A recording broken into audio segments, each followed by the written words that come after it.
Hello, my name is Raya Khan. I'm a mechanical engineering student at St. Cloud State University. Today, I'll be presenting the automated coin dispenser from my class of ME 346, Mechanics and Robotics. In this project, the main objective is to basically make sure a single coin drops when the cam completes a full rotation. The cam is connected to a motor that is spinning at 100 RPMs, which is attached by a red knob. The cam is designed in such a way that every complete rotation opens and closes the dispensing slot on the follower, which then allows one coin to drop.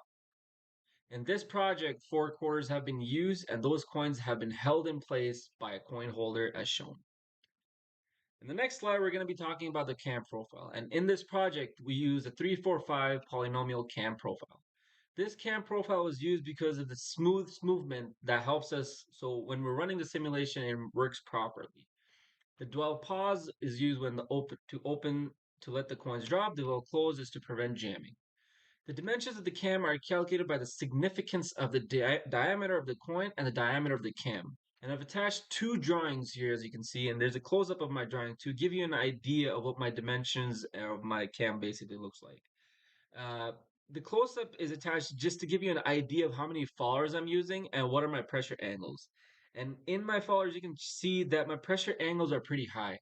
And because my pressure angles are high, it gives me a disadvantage in my build. However, in my SolidWorks design, it works perfectly fine. When I run my simulation, it works perfectly. The coins drop the way they need to be dropping. There's no jumping of coins, no nothing, no jamming at all. However, if I were to build this due to the high pressure angles, the knob, the bike seat looking design of my cam basically gets jammed in reality. However, in SolidWorks, it does work. I have attached a simulation video of it in the next slide, and we can go to there right away. Motion study. To run the motion study, gravity was added so that the coins fall naturally.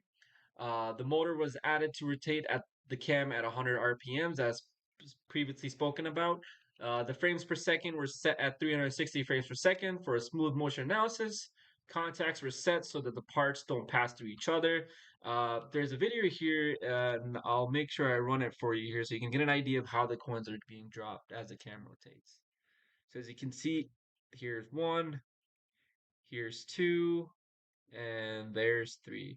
And the requirement of this class to make sure you have a 3-second long video with 3 coins being drawn. However, due to my cam design, my pressure angles, I was able to successfully do that. However, not in 3 seconds, but in 2 seconds, I was able to perfectly do that.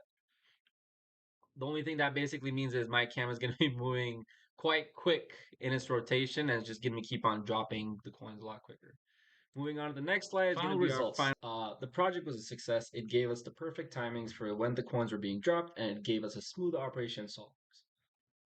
Next step is to build a prototype. We were unfortunate enough where we weren't able to build a prototype. A reason being is, as previously spoken, our pressure points are pretty high, and the reason our pressure points were really high is because our prime circle radius was small, and our length and like the cam segment duration was small too. So how we try to fix this is to get a chance for us to build this prototype is I decided to increase the prime radius and increase the segment duration beta, which will slow down the speed of how fast the coins are being dropped. However, we were already 2 seconds into the video where all 3 of the coins were dropped, so it doesn't hurt even if it goes to 3 seconds because that was the requirement. But that would definitely give us an opportunity and a chance to build this prototype in reality, as the cam pressure angles won't be high. They'll be a lot less than what it currently is, as shown in this slide here. And yeah, that's pretty much it. I really appreciate you guys' time. Thank you very